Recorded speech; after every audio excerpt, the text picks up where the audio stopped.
Hello दोस्तों।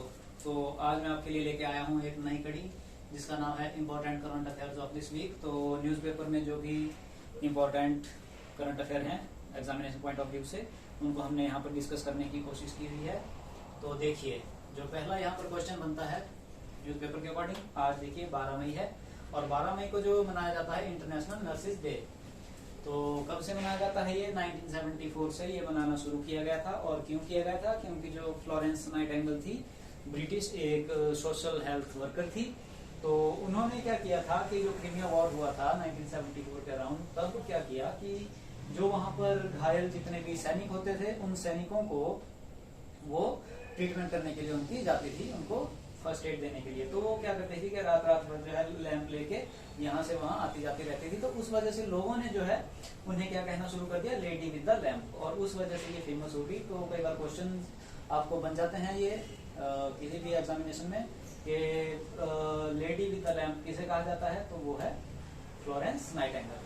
फिर दूसरा क्वेश्चन जो बनता है श्रीलंका इकोनॉमिक क्राइसिस। तो श्रीलंका का इकोनॉमिक क्राइसिस की अगर बात की जाए तो काफी दिनों से वहां पर फूड का क्राइसिस है, वहां पर फ्यूल की कमी है, ठीक है, तो ऐसे मेडिसिन की कमी है। तो इन सब चीजों की वजह से वहां पर एक क्राइसिस पैदा हो गया है।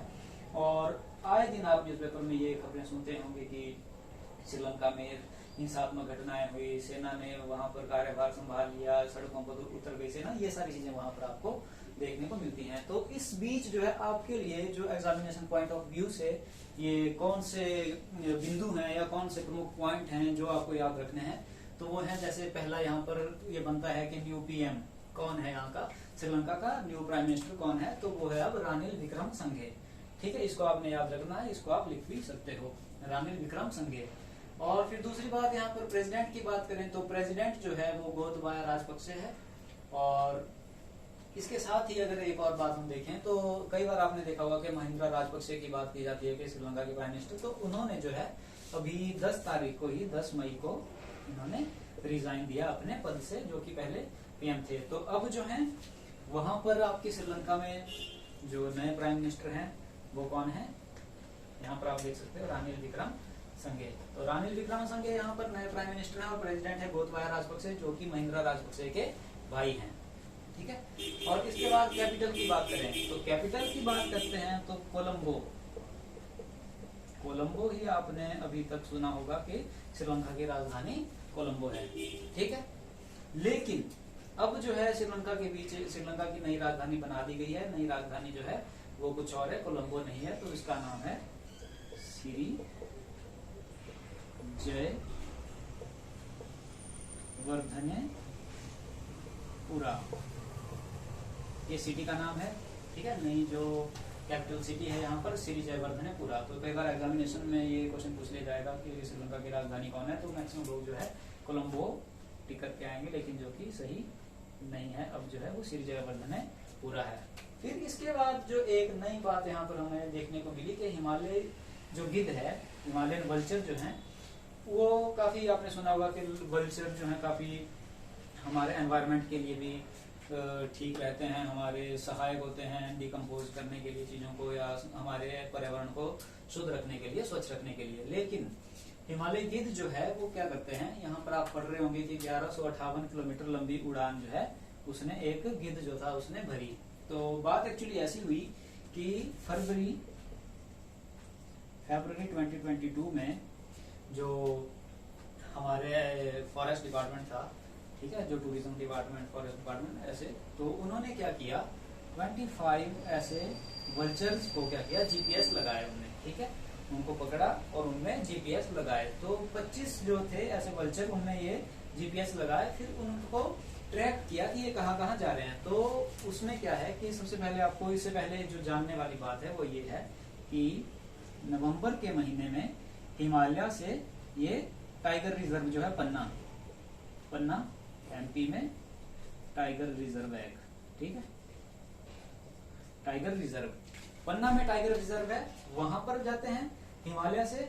ठीक है, और जगहों में भी जाते हैं और इस तरफ भी पन्ना में भी जाते हैं। तो नवंबर में जाते हैं और मार्च अप्रैल के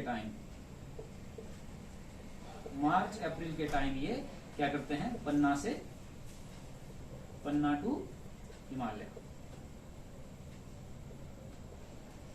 पन्ना टू हिमालयन रीजन।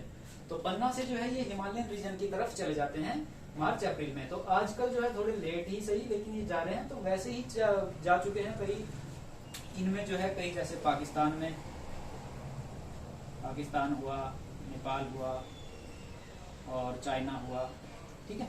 ऐसे इन कंट्रीज या इन रीजन की, हिमालयन रीजन जो है उस तरफ ये जाते हैं। फिर इसमें क्या हुआ कि इनमें जो जीपीएस नंबर 8654, वैसे तो ये कोई इंपॉर्टेंट नहीं है, लेकिन कई बार कोई पता नहीं लगता कि क्या उसका नंबर था, कई बार क्वेश्चन आ जाएगा। तो जीपीएस नंबर 8654, वो वाला जो गिग था, जो वल्चर था, हिमालयन जो वल्चर था, वो क्या हुआ, वो पन्ना से और कहा जा पहुंचा, वो पहुंचा आपके कुल्लू डिस्ट्रिक्ट में एक नेशनल पार्क है, उसका नाम है great Himalayan national park, Kullu में। हिमाचल प्रदेश की कुल्लू डिस्ट्रिक्ट है, वहां पर एक ग्रेट हिमालयन नेशनल पार्क है और वहां पर ये ट्रैक किया गया। तो इसकी जो है, इस हिमालयन गिद्ध की जो है, वो पूरी उड़ान जो थी वो 1158 किलोमीटर लंबी थी, ठीक है। 1158 किलोमीटर लंबी उड़ान पूरी ट्रैक की गई। और कहां से, जैसे कि मध्य प्रदेश का, अगर ये मध्य प्रदेश में पन्ना है तो यहाँ से सीधा जाके ऊपर हिमाचल में कुल्लू डिस्ट्रिक्ट में ग्रेट हिमालयन नेशनल पार्क में ये पहुंचा। तो ये कितनी उड़ान थी, 1158 किलोमीटर लंबी उड़ान, ठीक है। ये आपने याद रखना है। फिर अगला जो है एक काफी दुखद जो है घटना यहाँ पर, मतलब ये अगली न्यूज है। तो जैसे पंडित सुखराम, जिनको कि हम जानते हैं, पंडित सुखराम, वो जो थे यूनियन टेलीकम्युनिकेशन मिनिस्टर रहे थे 1993 से 1996 तक। और उनका जो है अभी हाल ही में देहांत हो गया। तो 10 मई को जो है उनका देहांत हो गया और ये 94 इयर्स के थे और ये हिमाचल प्रदेश के मंडी डिस्ट्रिक्ट से बिलोंग करते थे। तो आज ही उनका जो है पूरा अंतिम संस्कार हुआ राजकीय सम्मान के साथ। तो और 27 जुलाई 1927 को इनका जन्म जो था वो हुआ था। और उस टाइम जो थे, जो हमारे पीएम जो थे देश के, वो कौन थे, तो वो थे पीएम पीवी नरसिम्हा राव, ठीक है। 1993 में बने थे और 1996 तक रहे थे। तो हिमाचल प्रदेश में जो है टेलीकम्युनिकेशन की जो क्रांति थी, revolution of telecommunication in India in Himachal Pradesh, तो वो जो था वो पंडित सुखराम जी ने ही शुरू किया था। तो उनकी देन है कि हिमाचल प्रदेश में जो है टेलीफोन की सर्विसेज शुरू हुई थी। उसके बाद अगला जो क्वेश्चन है कि महान संतूर वादक, ठीक है, ग्रेट संतूर वादक जो थे शिव कुमार शर्मा, उनका भी देहांत हो गया। तो आपको भी याद रखना है कि संतूर वादक शिव कुमार शर्मा जी का देहांत हुआ। ये काफी फेमस थे अपनी इस संतूर वादक की फील्ड में, ठीक है। ये भी आपने याद रखना है। तो यहाँ पर दो जो है आपको देहांत की बातें हमने बताई, एक है पंडित सुखराम जो कि राजनेता थे और दूसरा है संतूर वादक जो शिव कुमार शर्मा। और ये कहाँ से बिलोंग करते थे, ये महाराष्ट्र से बिलोंग करते थे। फिर अगला जो है वो पुलित्जर सम्मान की बात करेंगे, पुलित्जर जो पुरस्कार है उसकी बात करेंगे। तो दानिश सिद्दीकी, दानिश सिद्दीकी काफी फेमस है ये, दानिश सिद्दीकी, उनको जो है पुलित्जर पुरस्कार मिला। इनको जो है ये सेकंड टाइम मिला और इनको मिला क्या, मरणोपरांत। मरणोपरांत, मरणोपरांत क्यों, क्योंकि ये जो कवर कर रहे थे, ये एक्चुअली इनको मिला जो है ये फोटोग्राफी पत्रकारिता के फील्ड में मिला। तो इसमें हुआ ये कि जो इसी साल 2021 में जो अफगानिस्तान में हिंसा फैली हुई थी, ठीक है, तो उस हिंसा में जो है वो इनकी हत्या कर दी गई थी, क्योंकि वहां पर अफगानिस्तान में जो है ये कवरेज कर रहे थे पूरी अपनी इस न्यूज की। तो उसी दौरान इनकी हत्या कर दी गई थी। और इससे पहले भी 2018 में जो रोहिंग्या मुसलमान जो भारत में शरणार्थी आ रहे थे म्यांमार से, तो उनकी जो कवरेज थी उस पूरे चीजों की, ठीक है, और जो पूरा सिनेरियो था उस टाइम, उसकी कवरेज भी इन्होंने की थी। तो तब उस टाइम भी इनको जो है वो ये पुलित्जर पुरस्कार मिला था, ठीक है। रोहिंग्या शरणार्थी आपने यहाँ पर याद रखना है, रोहिंग्या शरणार्थी के सुने। फिर इसके बाद जो है नेशनल फैमिली हेल्थ सर्वे 5, ठीक है, national family health survey 5th जो इसका राउंड था वो कंप्लीट हुआ है। और इसकी कुछ जो है रिजल्ट्स, कुछ आउटकम निकली हैं, तो उन आउटकम में क्या क्या देखने को हमें मिलेगा। तो सबसे पहले हम बात करेंगे कि इसका टाइटल क्या था, किस टाइटल से इन्होंने अपने रिजल्ट जो है शो किए। तो उन्होंने इसमें किया कि home consumption pattern in India, home consumption pattern in India, के भारत में जो है घरेलू जो कंजप्शन हो रही है उसका पैटर्न क्या है। तो इन्होंने सबसे पहले जो सबसे प्रमुख जो बिंदु यहाँ पर देखने को मिला कि mobile is the most possessed house hold item, के जो घरेलू जो चीजें हैं, ठीक है, उनमें सबसे ज्यादा यूज की जाने वाली चीज है, सबसे ज्यादा उसको पोजेस जो करते हैं लोग, वो है मोबाइल।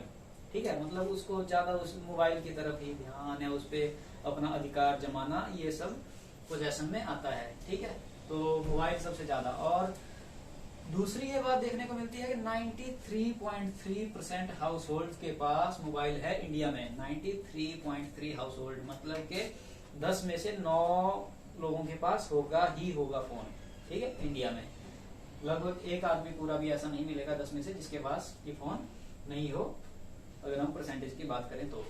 ठीक है, तो यहाँ पर अब हाउस होल्ड की बात करें। कई बार हाउस होल्ड जो है, कुछ लोग होंगे आप में से जिनको कि हाउस होल्ड का पता नहीं होगा, कई बार घर की बात कर लेंगे कि घर ही हाउस होल्ड होता है। लेकिन जो अगर एक कॉमन जो किचन होगा, ठीक है, कॉमन किचन, ठीक है, एक किचन से अगर आप जो है खाना खाते हो, चाहे 4 लोग हो 5 लोग हो, तो उसको एक हाउस होल्ड कहा जाता है। मतलब कि जितना भी कमा के लाते हो उसी किचन में, उसी किचन के अंदर वो बनेगा। ऐसा नहीं है कि 4 आदमी हैं, 2 ने कमा के लाया उस तरफ, 2 ने उस तरफ, तो वो 2 हाउस होल्ड हो गए। तो इसलिए एक हाउस होल्ड वो है जहां पर एक ही किचन के से मतलब लोग अपना भोजन ग्रहण करते हैं या वहां पर खाना बनाते हैं, पकाते हैं। ठीक है, फिर उसके बाद अगला के एसी की बात की जाए, ठीक है, एयर कंडीशनर की अगर बात की जाए तो चंडीगढ़ में सबसे ज्यादा जो है आपको देखने को मिलेगा एसी। तो 77.9 लगभग 78% हाउस होल्ड के पास चंडीगढ़ में जो है वो एसी है। घरों में आपको चंडीगढ़ में लगभग 78% हाउस होल्ड के पास एसी मिलेगा। और दूसरे पे है दिल्ली जो कि 74.3% हाउस होल्ड के पास है, और पंजाब में 70.2% हाउस होल्ड के पास आपको जो है एसी देखने को मिलेगा। फिर दूसरी बात अगर रेफ्रिजरेटर की बात करें तो रेफ्रिजरेटर जो है वो 90 जो पंजाब में सबसे ज्यादा 87.2% हाउस होल्ड के पास, और दूसरे पे गोवा है 87%, और फिर तीसरे पे चंडीगढ़ 85.7%। और अगर ट्रांसपोर्टेशन की बात की जाए कि जो ट्रांसपोर्टेशन का मोड है जिसपे लोगों ने मतलब खरीदा हुआ है, तो वो है सबसे ज्यादा कहां पर इंडिया में, जो कि रूरल इंडिया में मैक्सिमम। ठीक है, 53 पॉइंट समथिंग जो रूरल इंडिया है वो उनके पास जो है वो साइकिल है। और जो ओवरऑल अगर इंडिया की बात करें तो 50.5% हाउस होल्ड के पास साइकिल है, जो कि सबसे ज्यादा है। मतलब आधे से ज्यादा हिंदुस्तान में, आधे से ज्यादा घरों में जो है आपको साइकिल देखने को मिलेगी। ठीक है, हर 10 में से 5 घरों में आपको साइकिल आज की डेट में देखने को मिलेगी इंडिया में। और दूसरे पे है मोटरसाइकिल या मोटर बाइक जिसको हम बोलेंगे। ठीक है, तो वो है लगभग 50% मतलब के 49.7% लगभग 50% हाउस होल्ड के पास। ठीक है, और उसके बाद अगर हम तीसरी की बात करें तो उसमें कार है, वो है 7 या 8%। ठीक है, 7 या 8% लोगों के पास कार है। तो ये कुछ इंपॉर्टेंट जो करंट अफेयर थे हमने डिस्कस किए। उम्मीद है कि आपको एग्जामिनेशन पॉइंट ऑफ व्यू से याद रहेंगे और आपको वीडियो पसंद आई होगी। Thank you.